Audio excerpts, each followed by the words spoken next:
Bonjour, merci de votre fidélité à notre émission L'Arche de l'Histoire.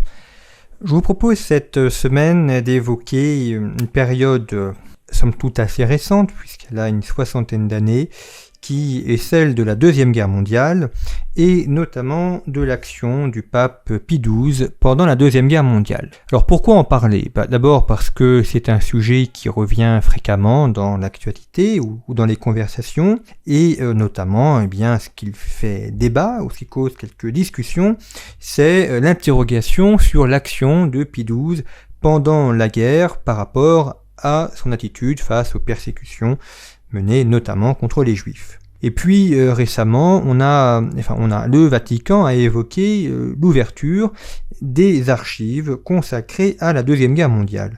Alors si vous voulez bien, c'est par cela que je vais commencer la question des archives, parce que certains journalistes, tout à fait d'ailleurs d'avis bien favorables, ont exprimé leur satisfaction au fait que les archives soient ouvertes. Alors, les archives sont régies par des codes et des lois au niveau international qui fait que on ne rend pas accessible des archives qui ont moins de 30 ans. Par exemple, en France, les archives sont du domaine public, donc n'importe quel citoyen français peut aller consulter les archives à la Bibliothèque de France et peut demander à en avoir.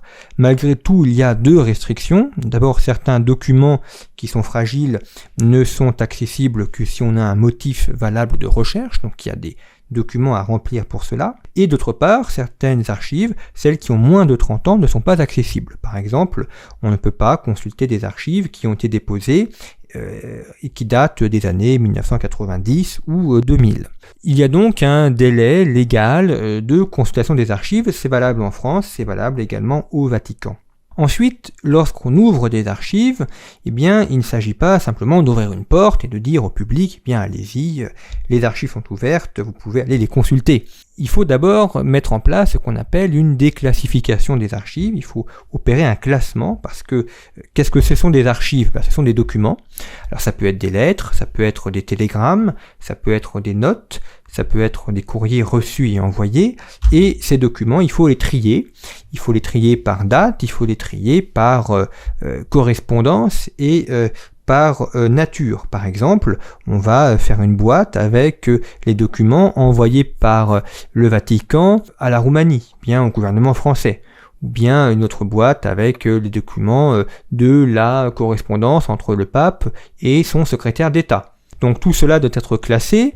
Chaque document est noté, il porte un numéro, et ensuite on fait un document général qui est une sorte de grand catalogue où l'on a la répartition de l'ensemble des archives. Ce qui fait que lorsque l'historien se rend par exemple à Rome, il va à la Bibliothèque Vaticane et aux archives du Vatican, et il veut consulter les archives, mettons de la Deuxième Guerre mondiale, même si elles ne sont pas encore accessibles, il va dire, je voudrais consulter les rapports entre Pie XII et son secrétaire d'État. Il dit c'est telle et telle boîte, et il sait donc quel document il va pouvoir consulter. Alors ça prend énormément de temps pour classer ces archives. Le Vatican a estimé qu'il faudrait 6 ans pour classer l'ensemble des archives de la Deuxième Guerre mondiale avec 3 archivistes qui allaient travailler à plein temps. Ça peut paraître très long, de fait c'est long, malgré tout c'est un effort considérable qui est mené par le Vatican pour rendre accessibles ces archives.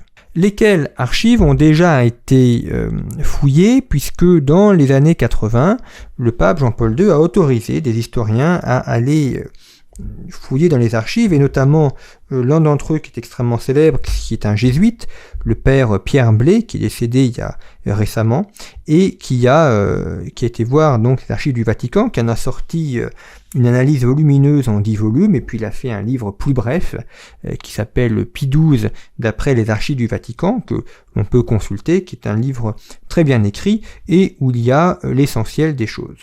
Bon, tout ça pour dire qu'il n'y a pas de secret menée de la part du Vatican, il n'y a pas des documents qui sont cachés, et puis sur l'action du pape pendant la Deuxième Guerre mondiale, il n'y a pas que les archives qui sont au Vatican, il y a également les archives de la Secrétariat d'État, les archives des autres dicastères, et puis des archives que l'on peut trouver dans les différents pays. Si on va à Moscou, il y a la correspondance entre le Vatican et Moscou, et puis en France, il y a probablement également de nombreux documents qui sont conservés. Bon, à cela, il faut également ajouter les archives orales, les témoignages des personnes de l'époque. Donc, sous l'ouverture de ces archives, il ne va pas y avoir de découvertes faramineuses. Ça va nous permettre d'affiner la connaissance, de comprendre les choses un peu plus en détail, mais en réalité, on connaît déjà tout sur l'action menée par Pie XII pendant la Deuxième Guerre mondiale. On connaît déjà tout, et que connaît-on exactement? Eh bien, je vous propose d'aller un petit peu à rebours, pour comprendre pour prendre l'action du pape pendant la guerre. Tout d'abord, rebours, ça commence en 1939. Le pape Pie XI décède quelques semaines avant la déclaration de la guerre, le conclave s'ouvre, et Eugenio Pacelli, qui était le secrétaire d'État de Pie XI, est élu pape dans un des conclaves les plus brefs de l'histoire, puisqu'il dure moins de 24 heures. Et à l'annonce de l'élection de Pacelli comme pape, eh bien, on a une communication officielle faite par les Allemands qui sont extrêmement défavorables de cette élection. Je vous cite un extrait d'un article qui est paru dans le Morgenpost de Berlin, où il est dit ceci: « L'Allemagne ne voit pas d'un œil favorable l'élection du cardinal Pacelli, parce qu'il s'est toujours opposé au nazisme et que c'est lui qui, concrètement, orienter la politique pro-juive du Vatican sous son prédécesseur. » En effet, Pacelli est un homme bien connu des Allemands, puisque c'est un diplomate, et en tant que tel, il a été nonce apostolique à Munich. Pacelli est un homme qui parle couramment allemand, et d'ailleurs au Vatican, il parlera allemand avec ses collaborateurs, enfin du moins ceux qui parlent cette langue, et non pas italien. Donc il a été nonce apostolique à Munich, il a ensuite été nonce apostolique à Berlin, c'est lui qui a négocié le concordat entre l'Allemagne et le Vatican. Il a vu la montée du nazisme, il a vu également les persécutions menées par les nazis contre les chrétiens, et donc il est sans illusion sur la réalité de l'idéologie nazie. Vous savez également qu'en 1937, le pape Pie XI a publié une encyclique qui est une condamnation sans pareil du nazisme, condamnation sans ambiguïté. Cette encyclique a été en partie rédigée par Eugenio Pacelli, qui était le meilleur connaisseur du nazisme, et donc cet article du Morgenpost de Berlin fait référence de manière sous-tendue à cette encyclique qui a été rédigée par Pacelli. Donc l'idée d'un pape Pie XII favorable aux nazis tombe d'elle-même lorsque l'on lit les commentaires des nazis à l'élection du pape. On voit bien que ce n'était pas le candidat de l'Allemagne et qu'ils ne sont pas ravis de cette élection. Ça, c'est avant la guerre. On peut maintenant voir après la guerre. Après la Deuxième Guerre mondiale, on a un hommage unanime de la part de très grandes personnalités du monde juif à l'action du pape pendant la guerre. Je vous cite quelques exemples précis. D'abord, vous avez le grand rabbin de Rome, qui s'appelle Israël Zolli, qui est mort en 1956, et le grand rabbin de Rome s'est converti au christianisme après la Deuxième Guerre mondiale. Donc il a quitté son poste de rabbin, de fait, et il s'est converti en 1945. Il a été tellement touché par l'action du Saint-Père pendant la guerre, notamment l'action en faveur des Juifs, qu'il a pris Eugène comme prénom de baptême, Eugène en référence au prénom de Pie XII, qui s'appelait Eugenio Pacelli. Et Eugenio Zolli, donc Zolli, ce nouveau chrétien, ce nouveau baptisé, est quelqu'un qui a sans arrêt défendu le pape, notamment pour le remercier de l'action menée en faveur des Juifs pendant la Deuxième Guerre mondiale. Autre grande personnalité du monde juif, il s'agit de Giuseppe Nathan, qui est commissaire de l'Union des communautés israélites, et qui, le 7 septembre 1945, remercie le Saint-Père, et il dit ceci: donc je remercie le souverain pontife, les religieux et les religieuses, qui n'ont vu dans les persécutés que des frères, selon les indications du Saint-Père.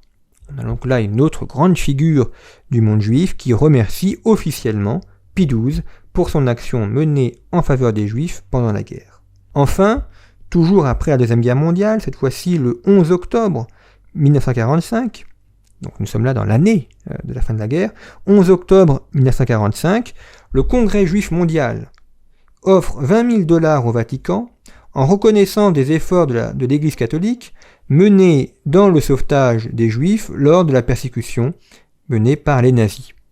C'est donc un don très important, 20 000 $, et c'est un moyen aussi de dédommager les dépenses nombreuses que le Vatican a menées pour sauver des Juifs. On a donc là 3 reconnaissances officielles, publiques et connues de tous, de 3 Juifs qui rendent hommage à Pie XII et qui le remercient de par son action. Un peu plus loin dans le temps, 3 autres Juifs, là aussi de grand renom, rendent hommage à Pie XII. Tout d'abord Golda Meir. Golda Meir, qui était présidente de l'État d'Israël, qui dit ceci. Alors, elle parle, Golda Meir, en 1958, à la mort de Pie XII. Elle fait une réaction officielle où elle dit ceci. Pendant la décennie de terreur nazie, quand notre peuple a subi un martyre terrible, la voix du pape s'est élevée pour condamner les persécuteurs. Nous pleurons un grand serviteur de la paix. Ensuite, le 10 octobre 1958, Elio Toaf, qui est grand rabbin de Rome et qui a donc succédé à Eugenio Zoli, dit ceci, là aussi en faveur de Pie XII. Les Juifs se souviendront toujours de ce que l'Église catholique a fait pour eux sur l'ordre du pape au moment des persécutions raciales. Il ajoute un peu plus loin, de nombreux prêtres ont été emprisonnés et ont sacrifié leur vie pour aider les Juifs. Autre témoignage important, il s'agit cette fois-ci en 1963 de Pinchas Lapide, qui est consul d'Israël à Milan, qui était consul d'Israël à Milan à l'époque où Pie XII a été pape, et qui en 1963, donc 5 ans après la mort de Pie XII, déclare ceci au journal Le Monde, le journal français Le Monde. « Je peux affirmer que le pape, le Saint-Siège, les nonces et toute l'Église catholique ont sauvé de 150 000 à 400 000 juifs d'une mort certaine. L'Église catholique sauva davantage de vies juives pendant la guerre que toutes les autres églises, institutions religieuses et organisations de sauvetage réunies. » C'est un témoignage qui est sans ambiguïté, très clair, très beau aussi, et qui rend donc hommage à l'action de Pie XII. Alors, je vous ai pris là quelques extraits, mais qui sont quand même les meilleurs extraits, et puis des personnalités reconnues, incontestables, et pourtant, il y a cette idée récurrente aujourd'hui que Pie XII aurait collaboré avec les nazis, peut-être pas directement, mais indirectement par ses silences. On reproche à Pie XII de ne pas avoir condamné le nazisme, on lui reproche de ne pas avoir fait assez pour sauver des juifs, on le présente comme le pape d'Hitler, et on fait de lui donc un homme qui aurait collaboré, soit par action, soit par omission, avec les nazis. Alors vous me direz, c'est quand même assez surprenant d'avoir cette légende tenace, cette légende noire de Pie XII, après les documents historiques que j'ai pu vous citer, après les témoignages de personnes importantes de la communauté juive. Comment a-t-on pu avoir ce passage de l'un à l'autre, et comment a-t-on pu passer d'un hommage unanime à cette légende noire qui fait de Pie XII le pape d'Hitler? Eh bien, c'est ce que nous allons voir en deuxième partie d'émission.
Vous êtes sur Radio Espérance, émission L'Arche de l'Histoire, présentée par Jean-Baptiste Noé. Nous évoquons aujourd'hui l'action du pape Pie XII pendant la Deuxième Guerre mondiale. Et nous nous étions arrêtés avant la pause musicale sur ce paradoxe. Paradoxe d'un pape encensé après la guerre, et plusieurs années après elle, par une communauté juive unanime à lui rendre hommage pour son action, pour son sauvetage en faveur des juifs, et pourtant aujourd'hui cette légende noire qui lui colle à la peau et qui fait de lui un collaborateur des nazis. Comment a-t-on eu ce renversement et pourquoi a-t-on aujourd'hui cette situation qui bloque d'ailleurs sa béatification, parce que évidemment il faut lever toutes les ambiguïtés avant d'engager une quelconque béatification. Il faut quand même rappeler, et c'est pour ça que j'avais insisté en début d'émission sur l'importance des archives, que aujourd'hui les historiens connaissent l'ensemble de la période et peuvent avoir un discours tout à fait unanime et clair sur l'action qui était menée. Il n'y aura pas de pièces cachées, il n'y aura pas de grandes découvertes fracassantes, on va approfondir, on va affiner, mais dans les grandes lignes, on sait exactement ce qui s'est passé. Et notamment, on est aujourd'hui en mesure d'affirmer que la légende noire autour de Pie XII a été menée par une charge communiste qui débute à partir de 1963. En effet, nous sommes dans les années 60, dans le contexte de la guerre froide, avec une opposition de l'Europe entre bloc communiste et bloc libre, et les communistes essayent d'infiltrer le bloc de l'Ouest, et notamment le monde catholique. En 1963, nous sommes dans une situation tendue. Pie XII est mort depuis 5 ans, puisqu'il est mort en 1958. Nous sommes également dans la période conciliaire qui commence à créer un certain nombre de troubles et de remous dans le monde catholique. Et puis nous sommes également dans la période de détente avec le monde soviétique. Détente qui fait que on commence à voir de manière un peu plus favorable, enfin dans certains milieux du moins, les communistes, et que certains chrétiens n'hésitent pas à collaborer avec les communistes ou à s'entendre avec eux pour essayer de faire un peu de promotion sociale. Collaboration qui est d'ailleurs interdite, puisqu'il y a une note du Saint-Office qui est parue en 1949 qui interdit aux chrétiens de travailler avec des communistes. Or, en 1963, paraît une pièce de théâtre qui s'appelle Le Vicaire et qui est écrite par un Allemand qui s'appelle Rolf Oschund. Cette pièce de théâtre s'inscrit dans un plan de propagande de Moscou. Ce que je vous dis là, on le sait de manière certaine parce qu'on a des témoignages de hauts responsables du KGB qui l'ont affirmé, et on a des documents qui permettent également de l'étayer. Ça s'inscrit dans une œuvre de propagande qui s'appelle Site 12, siège 12. Alors le siège, c'est le Saint-Siège, et il s'agit de dénigrer le pape et de l'attaquer. Pourquoi s'en prendre à Pie XII ? Parce que, après la Deuxième Guerre mondiale, l'Italie est dans une situation de chaos, de guerre civile, le fascisme était renversé, le roi a fui, et les communistes, dans cette situation de guerre civile, sont sur le point de prendre le pouvoir. Or, celui qui s'oppose aux communistes et qui empêche les communistes de prendre le pouvoir, c'est Pie XII. Il l'a fait notamment en favorisant la démocratie chrétienne. Et donc les communistes en veulent énormément à Pie XII de leur avoir barré la route du pouvoir. Il s'agit donc pour eux d'attaquer Pie XII et de le délégitimer. Et on le délégitime notamment en expliquant que c'est un collaborateur des nazis. Alors que nous dit le Vicaire ? Eh bien, le Vicaire, c'est une pièce qui dure environ 8 heures, une action qui n'est pas forcément compréhensible, si bien que le KGB demande à Erwin Piscator, qui est un membre du KGB, un agent du KGB, de retravailler la pièce. Alors Erwin Piscator, on est certain qu'il est membre du KGB. Rolf Oschund, il y a une incertitude, c'est probable, mais il y a malgré tout une incertitude. La pièce est retravaillée, elle dure 2 heures, et le drame est recentré autour de la personne de Pie XII. Le vicaire, c'est Pie XII, et dans cette pièce, on montre un pape qui est au courant des camps de concentration, mais qui ne fait rien pour s'y opposer, et qui va même les favoriser. Or, le Parti communiste de Moscou ordonne aux journaux communistes européens de parler de la pièce et d'en parler en bien, et comme de nombreux journaux ou revues sont communistes et que les communistes ont imprégné le monde culturel, il y a un grand relais qui se fait autour de cette pièce. Les théâtres tenus par les communistes ont l'ordre de jouer la pièce au moins une fois par an. C'est quand même impressionnant comme ordre donné. Et donc la pièce est jouée en Europe communiste, en Europe non communiste, parce que là aussi, de nombreux théâtres sont dirigés par les communistes. En revanche, la pièce, fait intéressant, est interdite en Israël, et la pièce ne sera jamais jouée en Israël. Et donc le Vicaire commence à se diffuser, et c'est là que s'introduit dans les esprits l'idée que le pape était donc un collaborateur. On est 63, donc 20 ans après les faits, la nouvelle génération ne connaît pas la guerre, n'est pas forcément au courant de ce qui s'est passé. Ceux qui ont connu la guerre aussi, mais comme l'action menée en faveur des Juifs a été secrète, forcément peu de gens sont au courant de ce qu'a fait le pape. Le Vicaire devient également un film. Il s'agit du film de Costa Gavras, le film Amen, qui est paru au début des années 2000, avec une affiche qui est un mélange entre une croix gammée et une croix chrétienne, qui reprend exactement la pièce du Vicaire, mais là sous forme cinématographique. On a donc une attaque menée contre le pape qui est issue du monde communiste, qui est une grossière falsification de la réalité, qui imprègne les esprits et qui va donc faire croire que le pape a été un collaborateur. Mais cette action est une grossière falsification. Pour y répondre, le pape Paul VI a demandé à ce qu'on déclassifie les archives de Pie XI, donc avant la Deuxième Guerre mondiale, ce qui est un fait rarissime parce que ça s'est fait avant que les archives entrent dans le domaine public. Ensuite, Jean-Paul II, dans les années 80, a demandé à ce que des historiens travaillent sur les archives de la Deuxième Guerre mondiale. Et maintenant, à la demande de Benoît XVI, il y a eu, et donc ça a commencé en 2014, fin 2013 plus exactement, il y a une classification des archives pour que de nombreux historiens puissent travailler sur la question. Donc il y a la réponse de l'Église de cette manière-là. Alors que savons-nous exactement du rôle et de l'action de Pie XII durant la Deuxième Guerre mondiale ? Je vais m'y consacrer pendant les quelques temps qu'il me reste. D'abord, il y a l'encyclique de 1937 qui condamne le nazisme, qui est rédigée par Eugenio Pacelli, qui s'en prend au nazisme comme étant une religion païenne, comme étant le culte de l'État et comme étant inconciliable avec le christianisme. On ne peut pas être chrétien et nazi. D'ailleurs, les évêques allemands ont excommunié les chrétiens qui adhéraient au NSDAP. L'excommunication sera levée en 1933, non pas par collaboration avec les nazis, comme certains l'ont dit de manière malhonnête, mais parce qu'en 1933, comme les nazis arrivent au pouvoir, l'affiliation au NSDAP est quasiment obligatoire. Donc on ne va pas excommunier des gens qui sont obligés d'adhérer à un parti. Donc on va la lever. Mais avant que ça devienne obligatoire, c'était facultatif, volontaire, les chrétiens qui adhéraient au NSDAP étaient excommuniés. Pie XII ne cesse de rappeler également que le nazisme est une religion de l'État, une religion de la race, et que c'est quelque chose qui est contraire à la religion chrétienne.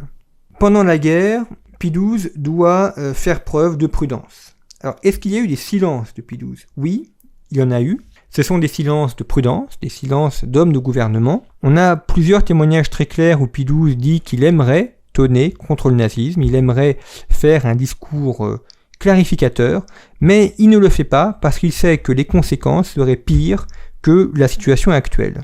Il y a un précédent en 1941 où les évêques hollandais ont, par soutien aux juifs, ont fait une déclaration publique d'opposition aux nazis.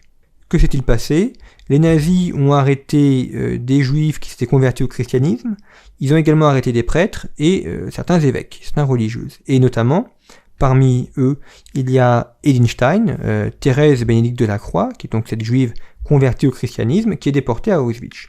Alors Pie XII est au courant de cela, et par prudence, il ne fait pas de condamnation du nazisme, parce que il sait que s'il le fait de manière publique, les nazis, dans leur fureur, arrêteront des prêtres, arrêteront des chrétiens et les persécuteront. Et il est responsable de ces chrétiens et donc il ne veut pas les condamner à mort.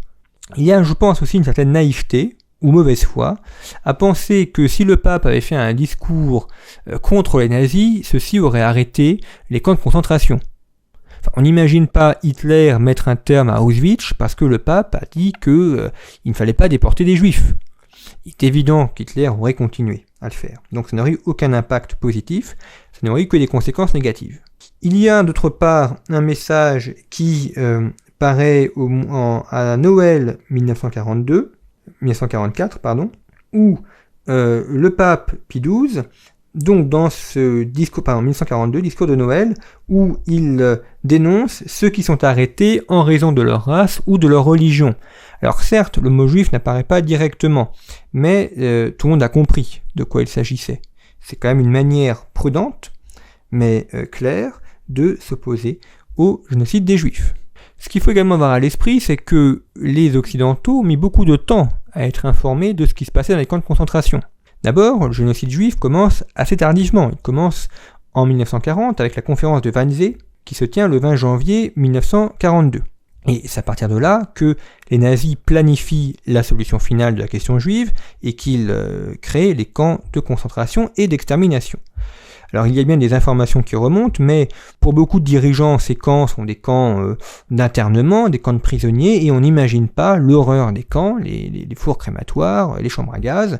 Il va falloir beaucoup de temps pour savoir ce qui se passe, et notamment avec la découverte des camps en 1944, lorsque l'armée rouge entre dans le territoire polonais. Et puis l'idée également de Pie XII, c'est de dire qu'il n'y a pas que dans les camps que l'on meurt et que l'on souffre, et qu'il faut en réalité mettre un terme à la guerre pour mettre un terme aux morts en Europe. Il y a en Allemagne de nombreuses villes qui sont bombardées par les Américains, causant là aussi des milliers de morts. Vous avez des soldats qui meurent, vous avez des gens qui meurent de faim en Italie, en Roumanie, en Afrique, en France, et en fait, dans l'esprit de Pie XII, il faut mettre un terme à la guerre pour mettre un terme aux morts. Néanmoins, il mène une action spécifique contre les Juifs, il fait délivrer des passeports pour sauver des Juifs, il fait également organiser des filières d'évasion qui vont transiter soit par la Suisse, soit par l'Espagne, et donc toute cette action permet à un nombre important de Juifs d'être sauvés. Combien ? On ne sait pas trop. Pinchas Lapide donne une fourchette entre 150 000 et 400 000 Juifs. Pourquoi une fourchette aussi large ? Parce que le nombre de Juifs sauvés n'est pas consigné, tout cela est secret, tout cela est transmis par oral, là aussi par mesure de prudence, donc c'est très compliqué de savoir un nombre exact de Juifs qui auraient été sauvés. Retenons en tout cas cette fourchette entre 200 000 et 400 000, c'est large, mais en même temps ça montre que l'action de Pie XII a été réelle et qu'elle a permis à plusieurs milliers de personnes d'être sauvées d'une mort certaine menée par les nazis. Merci, à la semaine prochaine.